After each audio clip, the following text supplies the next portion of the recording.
नमस्कार दोस्तों, मधुर कथाएं चैनल पर एक बार फिर से आपका हार्दिक अभिनंदन है।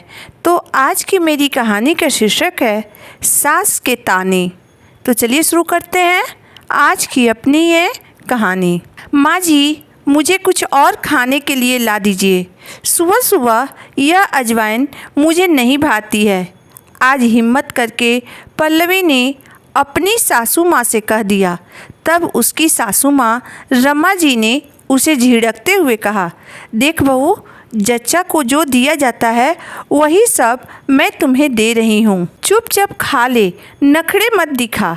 हमारी सास तो हमें इसके लिए भी तरसा देती थी। शुक्र मना कि मैं तेरे लिए इतना मेहनत कर रही हूँ, इसलिए जच्चा हो तो जच्चा की तरह ही रहो।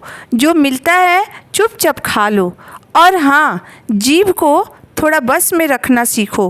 पल्लवी बोली, माँ जी, आप मुझे चाहे तो सादी रोटी सब्जी दे दीजिए, लेकिन यह रोज़ रोज़ सुबह सुबह अजवाइन मुझसे नहीं खाया जाता है।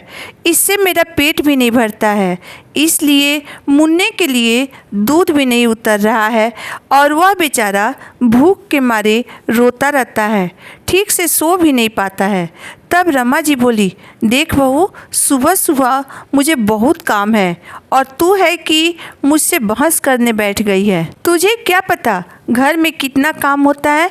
तू तो दिन भर आराम से अपने कमरे में सोई रहती है। अब तेरे लिए मैं अलग से नाश्ता नहीं बना सकती हूँ। दोपहर को रोटी बनाऊंगी तो खा लेना। सास की बातें सुनकर पल्लवी की आंखों में आंसू छलक आए। पल्लवी को बच्चा हुए 10 दिन हो चुके थे, लेकिन इन 10 दिनों में पल्लवी का शरीर बिल्कुल कमज़ोर हो गया था। उसे घी की गंध बिल्कुल अच्छी नहीं लगती थी, इसलिए वह घी खा नहीं पाती थी और उसकी पसंद का खाना भी उसे नहीं मिल पा रहा था। दोपहर को उसकी सास रमा जी केवल 2 रोटियां और थोड़ी सी सब्जी रखकर चली जाती थी, लेकिन घर में अगर कोई आता था तो वो यही कहती थी कि मेरी बहू को खाना अच्छा ही नहीं लगता है और घी तो इसे हजम ही नहीं होता है, क्योंकि इसने मायके में कभी घी आँखों से देखा ही नहीं है, तो भला हजम कैसे होगा। लेकिन बाद में सब लोग मुझे ही कहेंगे कि सास ने बहू का अच्छे से ध्यान नहीं रखा। कोई इसका दोष नहीं देगा। 15 दिन बाद पल्लवी के मायके से पल्लवी की माँ सुनीता जी अपने बेटे के साथ अपने नाती और बेटी से मिलने आई। वो पल्लवी के सूखे हुए शरीर और बुझे हुए चेहरे को देखकर हैरान हो गई। वह पल्लवी से बोली, बेटा, यह क्या हालत बना ली है तूने अपनी? ठीक से खाती पीती नहीं है क्या? अरे, बच्चे के जन्म के बाद तो माँ के चेहरे पर रौनक आ जाती है, परंतु तुझे देखकर तो कोई नहीं कहेगा कि तू जच्चा है।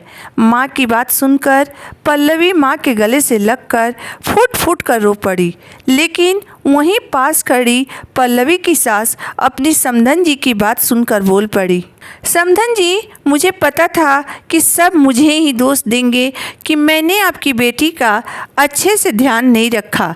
अरे, मैंने तो घी के पीपे उड़ेल दिया आपकी बेटी के सामने, लेकिन इसके शरीर को तो कुछ भी खाना पीना लगता ही नहीं है, क्योंकि यह कोई भी खाना मन से नहीं खाती है। अभी सुबह ही मैंने इसे गोंद और मेथी के लड्डू दिए थे, लेकिन यह है कि उसे छूती भी नहीं है। अब और क्या खिलाऊं मैं इसे?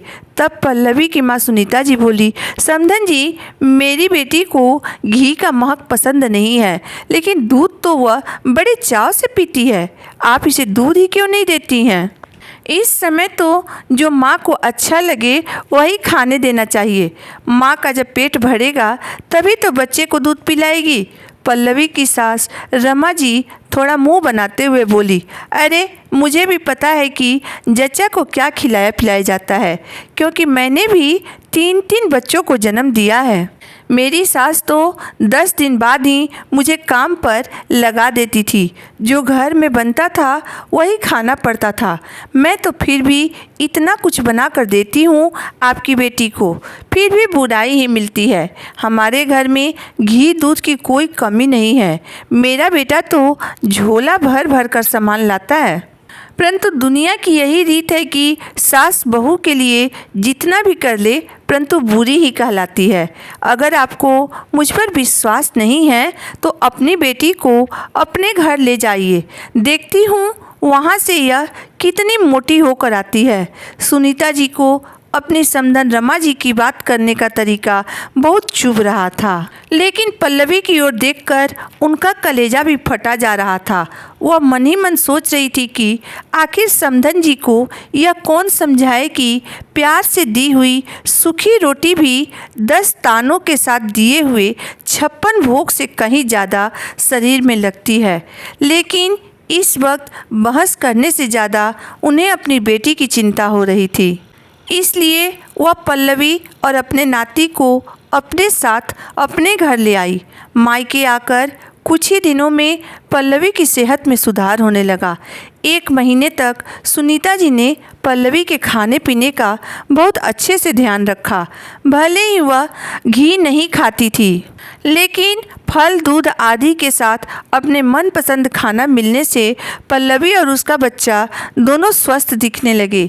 1 महीने बाद जब पल्लवी के पति सौरभ उसे लेने आए तो वह अपनी पत्नी और बच्चे को देखकर दंग रह गए। ससुराल आते समय सुनीता जी ने पल्लवी को समझाया कि बेटा, एक औरत को बहुत कुछ सहना पड़ता है, लेकिन एक बात हमेशा याद रखना कि जब तक यह शरीर स्वस्थ है तब तक ही तुमसे हर कोई रिश्ता निभाता है, लेकिन जिस दिन हम दूसरों पर आश्रित हो जाते हैं उस वक्त हम एक बोझ बन जाते हैं।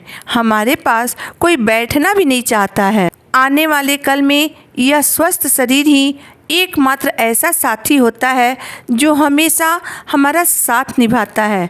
रोगी पत्नी से उसका पति भी प्यार नहीं करता है। इसलिए सबसे पहले स्वस्थ रहने के लिए खुद का ख्याल रखना ज़रूरी है।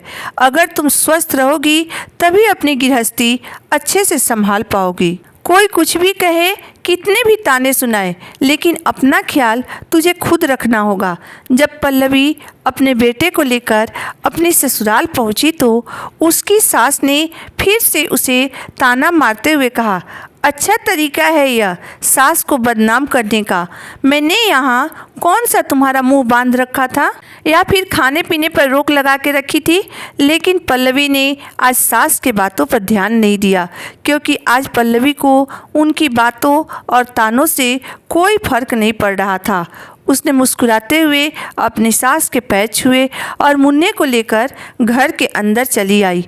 सबको खाना खिलाने के बाद खुद भी उसने अच्छे से खाना खाया और दूध का गिलास भरकर अपने कमरे में चली गई।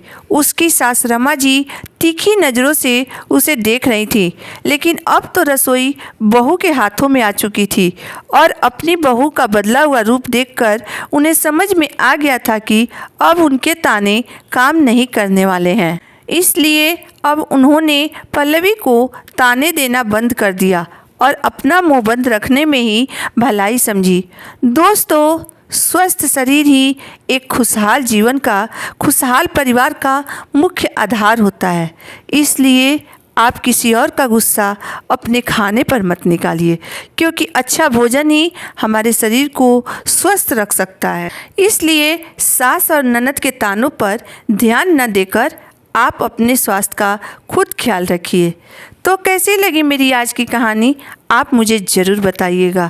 अगर आपको मेरी कहानी अंत तक पढ़ने और सुनने के बाद पसंद आई हो तो मेरे वीडियो को लाइक कर दीजिएगा, चैनल को सब्सक्राइब कर दीजिएगा। तो फिर मिलते हैं एक नई वीडियो, एक नई कहानी के साथ। तब तक के लिए धन्यवाद।